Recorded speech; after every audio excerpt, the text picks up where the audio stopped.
In the last episode, you left us exploring some sand dunes and marking the end of the Death Valley leg of our adventure. In this episode, you will join us for the second half of our trip as we make our way through the Mojave Preserve. Some of us a little more gracefully than others.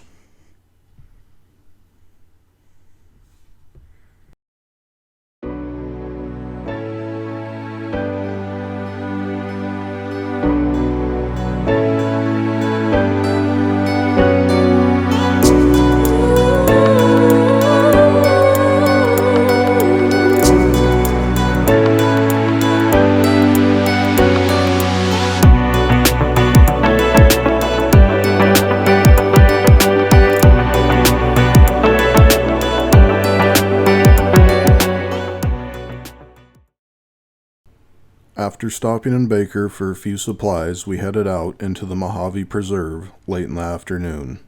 We were headed for a familiar spot, a rocky point we had camped at on our last trip the year before. This is still one of my favorite camps, secluded with room to roam and beautiful views of the distant hills. Like our previous trip, this was one of our best nights.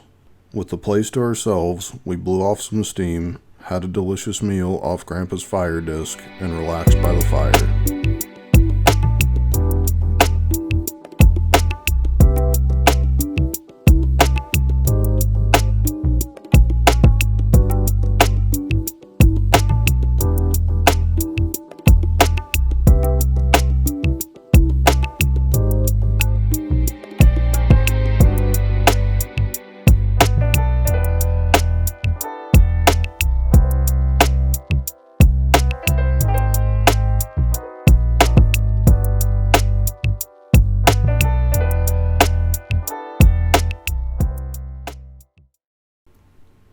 The next morning, we had some breakfast and took our time breaking camp, somewhat reluctant to leave after the relaxing night we had.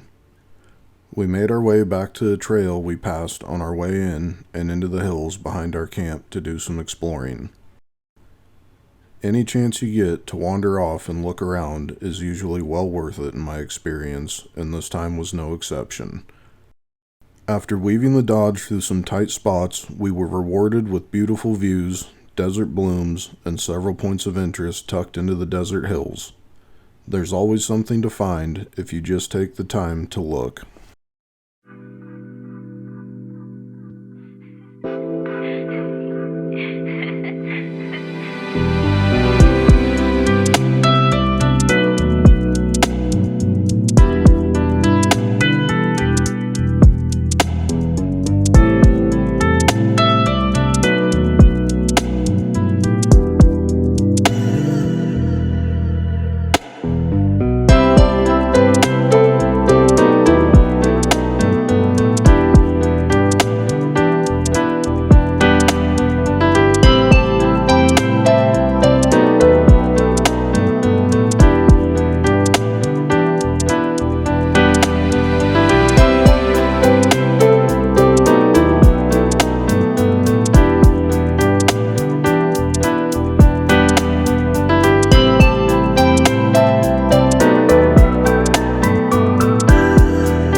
It was around midday and we had some ground to cover, so we headed out of the hills and made for the dry lake bed.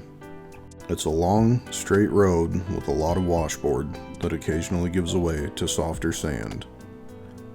Always be on the lookout in the desert though.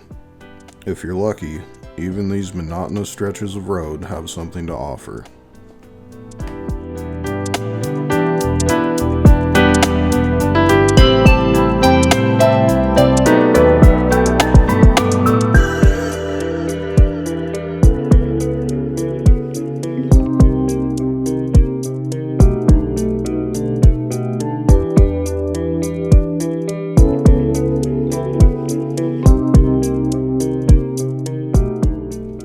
On your way across the dry lake bed, you will find the Traveler's Monument. It is tradition to bring a rock with you from home to leave at the monument. Once across the lake bed, you have several miles of rough rocky road that opens into the sand dunes. The sand is deep in places, but air down and keep your speed up, you'll be fine. The dunes are a little labyrinth-like, but in reality, pretty much funnel to one spot. Have faith and follow the wooden post markers, and you will find yourself in Afton Canyon.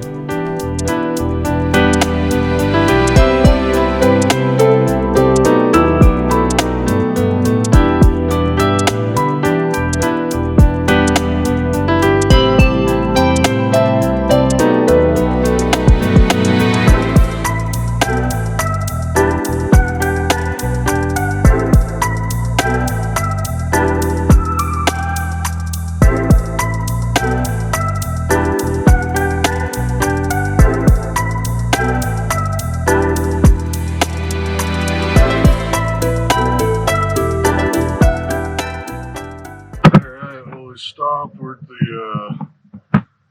the mouth of Afton Canyon.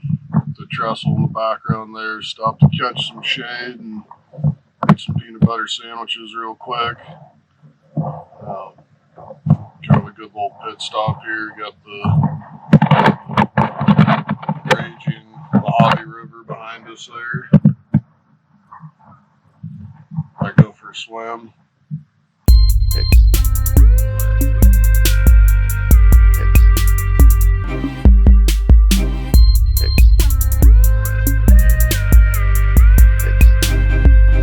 Completely different.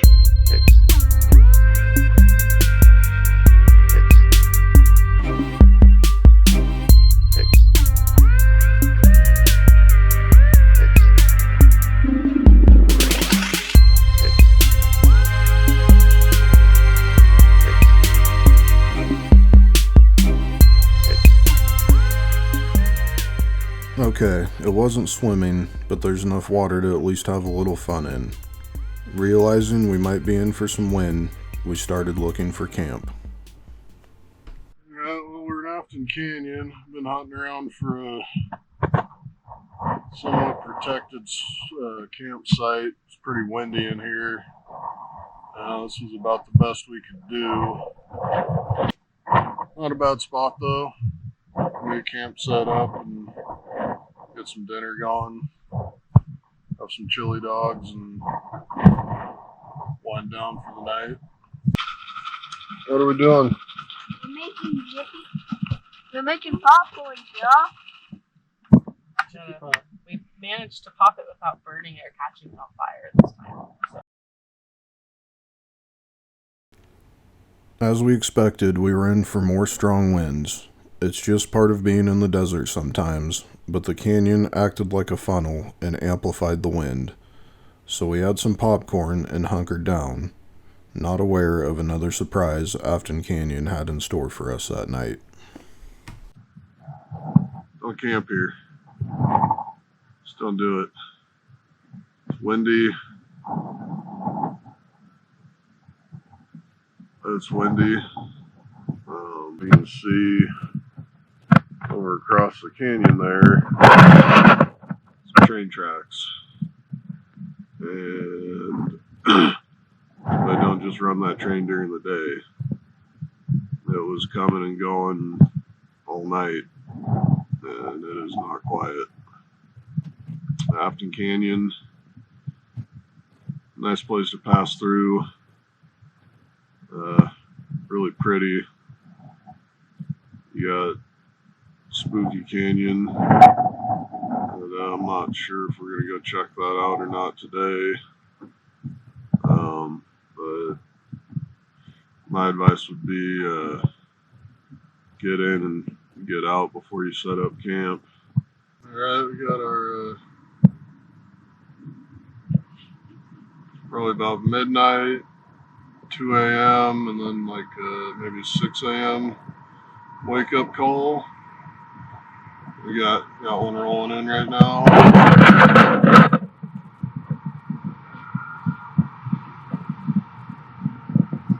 phone actually looks kind of cool, Dad.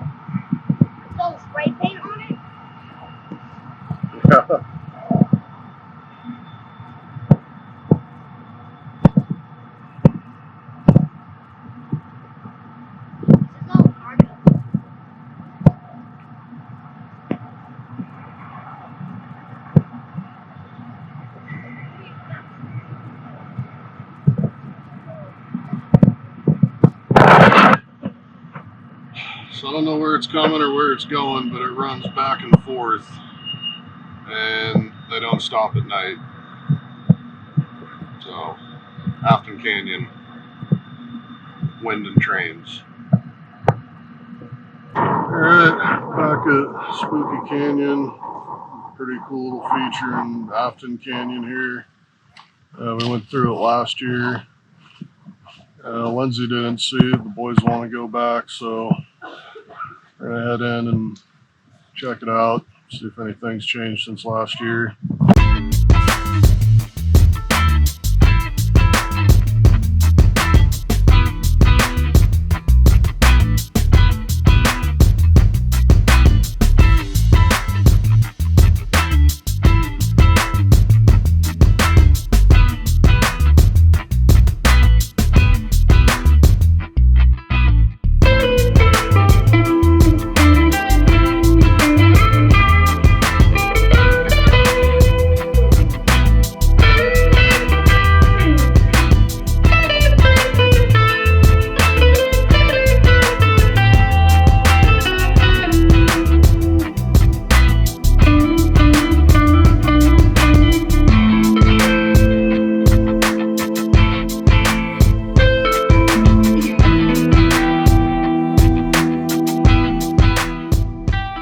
As you get further into the canyon, it turns into more of a cave. Be aware there are several near vertical climbs with ropes to assist you. We had the dog with us and could not make it up these this time with him, so we headed out and got back on the trail.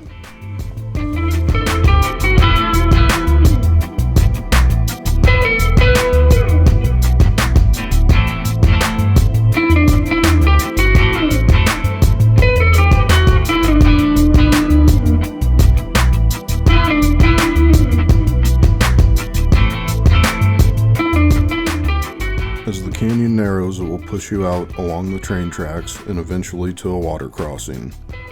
Both times we've been through it, the bottom seemed relatively solid and we had no trouble crossing. To give you an idea of depth, I have 33-inch tires in this video.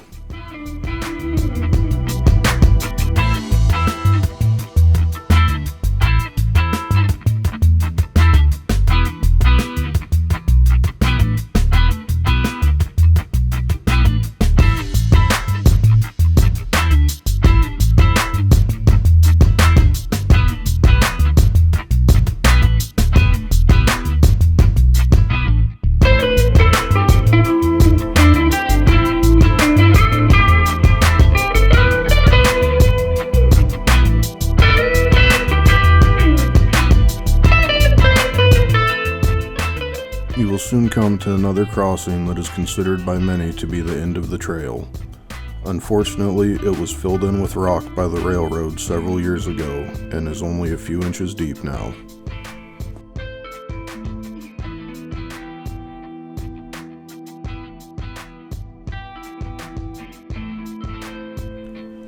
Following the road a few more miles, we came to Highway 15 and aired up, ending our desert adventure.